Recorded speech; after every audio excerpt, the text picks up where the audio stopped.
जय हिंद दोस्तों, कैसे हैं आप सब। मैं हिमांशु सोनी और आज हम कर रहे हैं क्लास 11th फिजिक्स का second chapter units and measurement. इसके दो लेक्चर हम लोग ऑलरेडी कर चुके। तो लास्ट के लेक्चर के अंदर हम लोगों ने हमारा जो यूनिट सिस्टम होता है उस यूनिट सिस्टम के बारे में देखा था, जिसमें हम लोगों ने पढ़ा था कि जितनी भी फिजिकल क्वांटिटी होती है जिनको हम मेजर करते हैं, उनको मेजर करने के लिए जो उनकी वैल्यू होती है उसको रिप्रेजेंट करने के लिए उनकी यूनिट हमें शो करनी पड़ती है। और यूनिट एक ही क्वांटिटी की बहुत सारी यूनिट हो सकती है। जैसे अगर हम बात करें मास की, तो मास की यूनिट जो होती है वो किलोग्राम भी होती है, पाउंड भी होती है, क्विंटल भी होती है। लेंथ की अगर हम बात करें तो लेंथ की मीटर भी होती है, सेंटीमीटर भी होती है, किलोमीटर भी होती है। तो ऐसे एक ही जो यूनिट या एक ही क्वांटिटी जो होती है उसकी बहुत सारी यूनिट होती है। तो हम कह सकते हैं कि जब भी हमें कोई क्वेश्चन करना है, कोई न्यूमेरिकल सोल्व करना है, या कोई भी हम लोगों को किसी क्वांटिटी को रिप्रेजेंट करना है, तो उसके लिए हम जो यूनिट यूज करेंगे वो कौन सी यूनिट होनी चाहिए, प्रॉपर यूनिट अगर हम बात करें तो कौन सी होनी चाहिए। तो इन सबको देख के हमारे पास फिजिक्स के अंदर टोटल बेसिक अगर कहें तो 3 यूनिट सिस्टम बनाए गए थे, जिनमें पहला था एमकेएस यूनिट सिस्टम, दूसरा था सीजीएस यूनिट सिस्टम, तीसरा था एफपीएस यूनिट सिस्टम। और इन सब का कंक्लूजन अगर हम निकालें तो इनका कंक्लूजन निकाल के एक एसआई सिस्टम, जिसको हम कहते हैं फुल फॉर्म अगर इसकी बात करें तो स्टैंडर्ड इंटरनेशनल सिस्टम, उसको पढ़ा था। और स्टैंडर्ड इंटरनेशनल सिस्टम की अगर हम देखें तो हमने वहां कहा था कि जो 7 फंडामेंटल फिजिकल क्वांटिटी होती हैं, जिनकी हम लोगों ने क्वांटिटी की भी देखी और उनकी जो यूनिट होती है उनको भी हम लोगों ने देखा था। आज हम करेंगे कुछ ऐसी ही यूनिट के बारे में डिस्कस करेंगे, और ऐसी कुछ यूनिट को अगर हम कन्वर्ट करें कि जैसे मान लो अगर हमारे पास कोई बड़ी यूनिट है और हम लोगों को उसकी कोई छोटी वैल्यू चाहिए, तो हम लोग उसको कैसे कन्वर्ट करेंगे कुछ ऐसी यूनिट। और उसके अलावा हम बात करेंगे आज लेंथ का मेजरमेंट की। मतलब हमने वहां कहा था कि कोई फिजिकल क्वांटिटी क्या होती है, तो फिजिकल क्वांटिटी के बारे में हमने कहा था कि फिजिकल क्वांटिटी एक ऐसी क्वांटिटी जिसको मेजर किया जा सके, डायरेक्टली या फिर इनडायरेक्टली। तो किसी भी क्वांटिटी को अगर मेजर करना है तो डायरेक्टली कैसे मेजर कर सकते हैं और इनडायरेक्टली कैसे मेजर कर सकते हैं उसके बारे में पढ़ेंगे। लेकिन पहले हम बात करते हैं यूनिट की। जैसे अगर मैं बात करूं हमारे पास अगर लेंथ की मैं बात करूं तो लेंथ की जो यूनिट होती है आपके पास, अगर इनकी हम बात करें तो छोटी यूनिट अगर देखो नॉर्मली आपको मेजर करना है, फॉर एग्जांपल अगर कहें कि हम लोगों को कोई ऐसी लेंथ मेजर करनी है जो मीटर के अंदर है, तो मीटर के अंदर अगर आपको लेंथ मेजर करनी है उसके बाद उसके लिए आपके पास एक सिंपल सा तरीका है। हमारे पास एक मीटर स्केल होता है, उस मीटर स्केल से हम लोग नॉर्मली जो लेंथ है उसको मेजर डायरेक्टली कर सकते हैं। फिर अगर बात करें थोड़ी और बड़ी यूनिट की, तो अगर जैसे मान लो कोई डिस्टेंस मेजर करनी है आपको किलोमीटर में है, तो किलोमीटर को भी आप मेजर कर सकते हैं। लेकिन अगर हम बात करें कि बहुत बड़ी डिस्टेंस है, फॉर एग्जांपल अगर हमें मेजर करनी हो distance between the sun and earth, मतलब अर्थ से लेके और सन तक की अगर आपको डिस्टेंस मेजर करनी है तो कैसे मेजर करेंगे। तो उसके लिए हमारे पास कोई डायरेक्टली मेथड नहीं है कि जिससे हम लोग मीटर या किलोमीटर स्केल से मेजर कर सके। तो ये हो गई बहुत बड़ी डिस्टेंस। और अगर ऐसे ही बात करें हम लोग कोई छोटी यूनिट की या छोटी डिस्टेंस की, तो फॉर एग्जांपल अगर हम बात करें मीटर की, मीटर से छोटी होती है सेंटीमीटर, तो सेंटीमीटर स्केल भी हमारे पास होता है।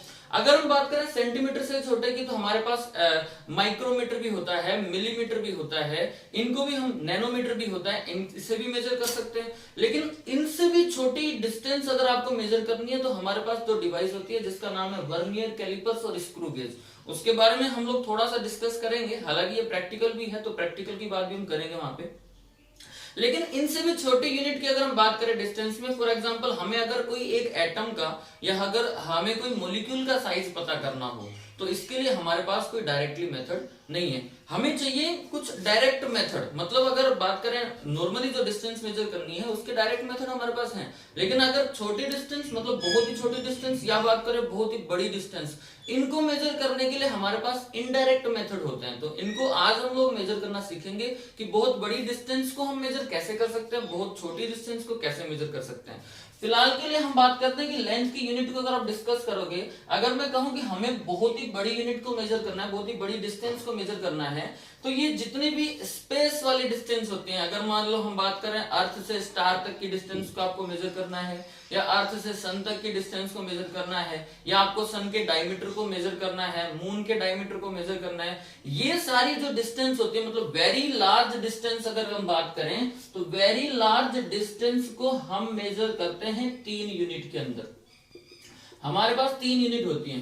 पहली होती है एस्ट्रोनॉमिकल यूनिट, एस्ट्रोनॉमिकल यूनिट, और दूसरी होती है लाइट ईयर,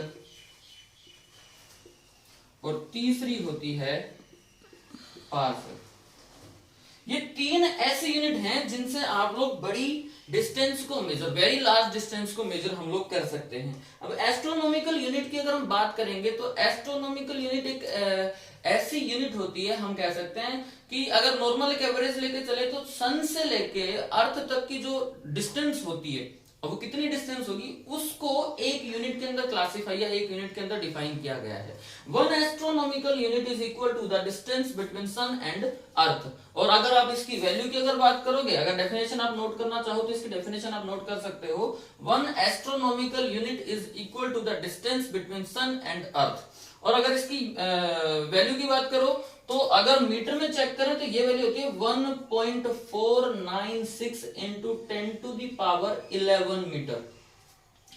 इतनी यूनिट, ये इतनी डिस्टेंस, इतनी वैल्यू उसकी एस्ट्रोनॉमिकल यूनिट की होती है। तो अगर हम बात करें, मान लो आपको कोई ऐसी ही डिस्टेंस को मेजर करना है जिसकी वैल्यू अर्थ और सन के बीच की डिस्टेंस के इक्वल है, तो वो एक यूनिट रहेगी हमारी। हम कह सकते हैं कि ये जो डिस्टेंस है this is the one unit, हम इसको कहेंगे वन एस्ट्रोनॉमिकल यूनिट। और अगर बात करें लाइट ईयर की, तो लाइट के बारे में अगर हम कह सकते हैं कि लाइट ईयर होता क्या है, तो हम कह सकते हैं कि जैसे मान लो स्पेस से लाइट को वैक्यूम में ट्रेवल करने में या अर्थ तक आने में बहुत साल लग जाते हैं। अगर हम कहें कि कोई स्टार है, जैसे अगर हम सन की बात करते हैं तो सन से जो लाइट अर्थ के ऊपर आती है उसको कुछ 8 मिनट के आसपास टाइम लगता है। लेकिन अगर बात करें जो बड़े स्टार होते हैं जो सन से भी बहुत दूर होते हैं, तो स्टार से जो लाइट आती है वो यहां तक आते आते उसको सालों लग जाते हैं। मतलब अगर हम नॉर्मली बात करें तो 4 साल में जो स्टार होता है वहां से लाइट अर्थ के ऊपर पहुंचती है। तो लाइट ईयर का मतलब ये होता है कि एक साल के अंदर लाइट कितना ट्रेवल कर पाती है वैक्यूम के अंदर। अगर हम कहें एक साल के अंदर लाइट कितना ट्रेवल कर पाती है वैक्यूम के अंदर, उस डिस्टेंस को, उस यूनिट को हम लोग लाइट ईयर कहते हैं। ठीक है ना। तो लाइट ईयर की डेफिनेशन भी हमने बता दी कि भी एक 1 ईयर के अंदर लाइट कितनी डिस्टेंस ट्रेवल करेगी, that is called light year, ये वैक्यूम के अंदर। अगर मीडियम की बात करें तो अलग अलग मीडियम के अंदर फिर वैल्यू अलग अलग हो जाती है। मतलब अगर मैं बात करूं कि भाई एक सेकंड के अंदर लाइट कितना ट्रेवल करती है वैक्यूम के अंदर, तो हमारे पास ये स्पीड होती है 3 into 10 to the power 8 metre. ये पर सेकंड लाइट की स्पीड होती है। मतलब अगर हम बात करें कि वैक्यूम के अंदर एक सेकंड में लाइट कितना ट्रेवल करेगी, तो वो ये होगी 3 into 10 to the power 8 metre per second है। अब हमें चाहिए कि एक साल में कितना करेगी, तो पहले आप इसको जो सेकंड है, इस सेकंड को आप लोग कन्वर्ट करोगे ईयर के अंदर। कैसे? तो अभी हम कह रहे थे कि ये जो स्पीड है लाइट की, ये एक सेकंड में ट्रेवल करती है, और हमें चाहिए लाइट का एक साल के अंदर कितना ट्रेवल करेगी। ये जो डिस्टेंस आपके पास, ये मीटर के अंदर डिस्टेंस है कि लाइट एक सेकंड के अंदर इतना करती है, हमें चाहिए ईयर के अंदर। तो उसके लिए क्या करेंगे हम लोग, अगर सेकंड से है तो अब जैसे इसको मान लो अगर एक सेकंड का है, तो अगर आप इसको 60 से मल्टीप्लाई कर देते तो वो 1 मिनट का हो जाता है। फिर 60 से मल्टीप्लाई कर दोगे तो वो कितने का हो जाएगा, वो हो जाएगा 1 घंटे का। तो हमने इसको क्या किया, 60 इंटू 60, ये 1 घंटे की स्पीड हो गई लाइट की। 1 घंटे में वैक्यूम के अंदर लाइट ये स्पीड ट्रेवल करेगी। अगर हमें 1 दिन का चाहिए तो आपने इसको मल्टीप्लाई कर दिया 24 से, क्योंकि अब 24 आवर के अंदर लाइट इतना ट्रेवल करेगी। फिर आपको चाहिए 1 महीने का, तो आपने इसको मल्टीप्लाई कर दिया 30 से, या फिर आप डायरेक्टली यहां से 365 से मल्टीप्लाई कर सकते हो, वो सीधा आ जाएगा आपका 1 साल का। तो अगर जैसे आप यहां से कर रहे हो तो ये कर दो, या फिर हम लोग इसको ये कर दें 365, ये 1 ईयर की। तो ये डिस्टेंस जो आपके पास है 3 into 10 to the power 8 into 60 into 60 into 24 into 365। अब ये जो कितनी बड़ी डिस्टेंस आपके पास आएगी मीटर के अंदर, वो जो डिस्टेंस है वो 1 यूनिट है, जिसको हम लोग लाइट ईयर कहते हैं। तो ये भी अगर हम कंपेयर करें तो बहुत ही बड़ी डिस्टेंस हो जाती है, क्योंकि हम लोगों को ऐसे डिस्टेंस को मेजर करना है ना जो कि बहुत बड़ी डिस्टेंसेस होती हैं। तो ये हो गया आपके पास में एस्ट्रोनॉमिकल यूनिट, ये हो गया आपके पास में लाइट ईयर। अब हम बात करते हैं पार्स की। पार्स क्या होता है, हम कह सकते हैं कि ये भी एक बहुत बड़ी यूनिट होती है। अब कैसे बहुत बड़ी यूनिट होती है उसको समझते हैं। देखो, पार्स का मतलब ये होता है कि हम अगर इसको समझें तो हम एक ऐसे सर्कल को इमेजिन करें, मतलब हमारे पास एक बहुत बड़ा सर्कल अगर हम इमेजिन करें, और उनका जो उस सर्कल का जो आर्क है, उस आर्क की वैल्यू हम लोग ले लें 1 सेकेंड। अब इसको समझाने के लिए मैं एक बार इसको रफ कर देता हूं और एक बार उसको प्रैक्टिकली हम लोग उसको समझते हैं।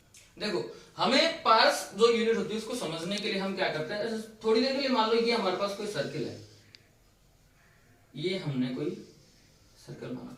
अब इस सर्कल का ये सेंटर हो गया और ये होगी रेडियस। अब हमें इसका कोई आर्क लेना है, मतलब इस सर्कल का कोई भी आर्क आपको लेना है, तो इस सर्कमफ्रेंस का कोई आपको एक पार्ट लेना पड़ेगा। तो हमने क्या किया कि ये पार्ट थोड़ी देर के लिए मान लिया, ये पार्ट हमने ले लिया। अच्छा, हमें ये चाहिए कि हम इसका जितना छोटा पार्ट हो सके उतना छोटा पार्ट लें। मतलब ये जो डिस्टेंस है ना आर्क की, अगर आप बात करोगे तो ये जो डिस्टेंस है, हमें इस डिस्टेंस से कोई मतलब नहीं है, हमें चाहिए इसकी वो वैल्यू जो ये एंगल बना रहा है। मतलब ये अगर इसकी रेडियस कहोगे आप और ये इसका एक एंगल कहोगे, तो इस रेडियस और इस एंगल के बीच में कोई एंगल, मतलब इस रेडियस और इस आर्क के बीच में कोई एंगल तो बनना चाहिए। तो ये जो एंगल है हम इसकी वैल्यू बहुत ही स्मॉल लेने वाले हैं। कैसे? तो हमारे पास आपने डिग्री की जो वैल्यू है एंगल की, अगर हम बात करें तो हमारे पास डिग्री होती है, ठीक है। अब अगर हम बात करें एंगल की, तो 1 डिग्री का मतलब क्या होता है? 1 डिग्री का मतलब होता है 60 मिनट। ये टाइम की बात नहीं कर रहे, हम कर रहे हैं एंगल की। 1 डिग्री का मतलब होता है 60 मिनट। अगर हम कहें कि जो एंगल है उसको मेजर करने के लिए, जैसे लेंथ को मेजर करने के लिए आपके पास मीटर होती है, सेंटीमीटर होती है, बड़ी यूनिट लेनी है तो आपको किलोमीटर होती है। ऐसे ही एंगल को मेजर करते हैं ना, तो एंगल को मेजर करने के लिए भी आपके पास यूनिट होती है। अब जैसे अगर 1 डिग्री है, अगर 1 डिग्री से आपको छोटी यूनिट लेनी है तो आपके पास 1 डिग्री की को चेंज करने के लिए आपके पास है 60 मिनट। मतलब अगर हमें 1 मिनट वैल्यू चाहिए एंगल की, तो आप क्या करोगे? डिग्री में 60 का डिवाइड कर दोगे। और अगर इससे भी छोटी यूनिट चाहिए आपको 60 मिनट, तो अब 1 डिग्री के अंदर तो 60 मिनट हो गई। अब मैं कह रहा हूं कि 1 मिनट के अंदर भी 60 सेकंड होती है। ये जो मिनट और सेकंड हम लोग देख रहे हैं कि टाइम की वैल्यू को रिप्रेजेंट नहीं कर रहा है, यहाँ पे ये एंगल को रिप्रेजेंट कर रहा है। 1 degree is equal to 60 minute, 1 minute is equal to 60 second. अब मैं कह रहा हूं कि आपको 1 सेकंड की वैल्यू अगर चाहिए, तो 1 सेकंड को आप डिग्री में जब कन्वर्ट करोगे तो क्या करोगे? तो हमें 1 सेकंड की वैल्यू चाहिए, तो आप क्या करोगे? 1 सेकंड इज इक्वल टू, अगर डिग्री में कन्वर्ट करना है आपको, तो 1 डिग्री, और इसको हमने पहले डिवाइड किया मिनट से, तो ये मिनट में हुआ 60, और फिर डिवाइड कर दिया हमने 60 से, तो ये सेकंड बन गया, ठीक है। इस वैल्यू को समझने के लिए हम यहां देखते हैं कि ये सपोज करो कि ये जो वैल्यू है, मतलब आपको कोई एंगल बनाना है, ये जो रेडियस है ना इसके साथ में आपको कोई एंगल बनाना है। तो मैंने कहा कि आप 1 डिग्री एंगल बना दो। मतलब थोड़ी देर के लिए ये इमेजिन करो कि ये जो एंगल है आपका 1 डिग्री है। 1 डिग्री तो आप मेजर कर सकते हो, हमारे पास मेजर करने के लिए डिवाइस होती है। तो ये 1 डिग्री जो एंगल बना, अब मैं कह रहा हूं कि इसके आपको कितने पार्ट लेने हैं? 1 degree divide by 60 divide by 60, मतलब इसके आपको लेने 3600 पार्ट, और उस 3600 का जो पार्ट होगा उसका एक पार्ट आपको लेना है। आई होप आप इमेजिन कर पा रहे होंगे कि ये जो 1 डिग्री आपने लिया, इस 1 डिग्री का कितना पार्ट आपको लेना है? 3600 पार्ट। मतलब इसका बहुत ही छोटा पार्ट अगर हम कहें तो वो पार्ट आपको लेना है। अब उसको समझने के लिए हम इमेजिन करते हैं कि ये जो पार्ट है ये बहुत ही छोटा है, ठीक है।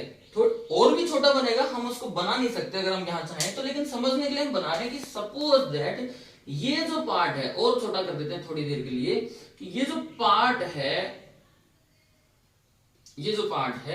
ये पार्ट आपका वो 1 डिग्री के अंदर डिवाइड किया हम लोगों ने 3600 का, तो ये पार्ट आ गया आपका, आ गया।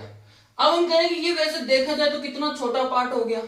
तो जब ये पार्ट बहुत छोटा हो गया, तो ये जो आर्क है, ये आर्क की लेंथ भी बहुत छोटी होनी चाहिए। अब पारस क्या है उसको समझने की कोशिश कर रहे हैं कि ये जो एक सर्कल आपने इमेजिन किया, उस एक सर्कल का जो रेडियस था और उसके आर्क के बीच में आपने जो एंगल लेना था वो आपने लिया 1 सेकेंड।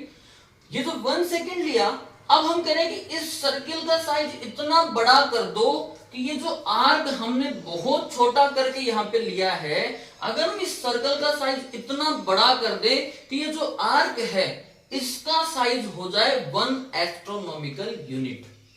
कुछ समझने की कोशिश अगर आप करोगे तो ये समझ में आएगा कि ये जो आर्क है, मतलब ये जो हम लोगों ने आर्क का जो एंगल लिया वो 1 सेकेंड लिया। अब 1 सेकेंड अगर जो हम एंगल लेते हैं तो ये वैल्यू बहुत छोटी होनी चाहिए, लेकिन इस सर्कल को आप इतना बड़ा कर दो, मतलब इसके साइज को आप इतना बड़ा करते जाए हम लोग कि ये जो आर्क है इसकी लेंथ किसके बराबर हो जाए? 1 एस्ट्रोनॉमिकल यूनिट। 1 एस्ट्रोनॉमिकल यूनिट का मतलब होता है अर्थ और सन के बीच की डिस्टेंस। तो ये आर्क अगर इतना बड़ा हो गया, कितना कि 1 एस्ट्रोनॉमिकल यूनिट के बराबर इस आर्क का साइज हो गया, तो सोचो सर्कल कितना बड़ा होगा। समझ में आया कुछ? मतलब इस आर्क के साइज को इतना बड़ा कर दिया कि सर्कल कितना बड़ा होगा, वो जो सर्कल है वो हमारी 1 यूनिट आएगी, और उस 1 यूनिट का मतलब हो गया आपका आरएस। क्लियर है? मतलब 1 यूनिट का साइज इतना बड़ा, तो ये बहुत बड़ी डिस्टेंस को मेजर करने के लिए है। ठीक है, ये लेक्चर अभी कंप्लीट नहीं हुआ है, आगे लेक्चर नेक्स्ट जो लेक्चर हम बनाएंगे उसमें कंटिन्यू इसको करेंगे। अभी हम यहाँ बहुत कुछ सीखने वाले हैं, जैसे कि आपने ये बड़ी यूनिट देखी, अब हम इसकी छोटी यूनिट भी देखेंगे कि अगर आपको छोटे साइज की वैल्यू को चेक करना है तो उसको कैसे करेंगे। फिर हमारे पास 2 मेथड हैं, एक पैरेलैक्स मेथड है जिससे आप बड़े डिस्टेंस को मेजर कर पाते हो, और एक हमारे पास मॉलिक्यूल के साइज को मेजर करने के लिए भी, एक छोटी डिस्टेंस को मेजर करने के लिए भी एक मेथड है। नेक्स्ट लेक्चर के अंदर हम उसको डिस्कस करने वाले हैं। आज के लिए इतना ही, थैंक यू।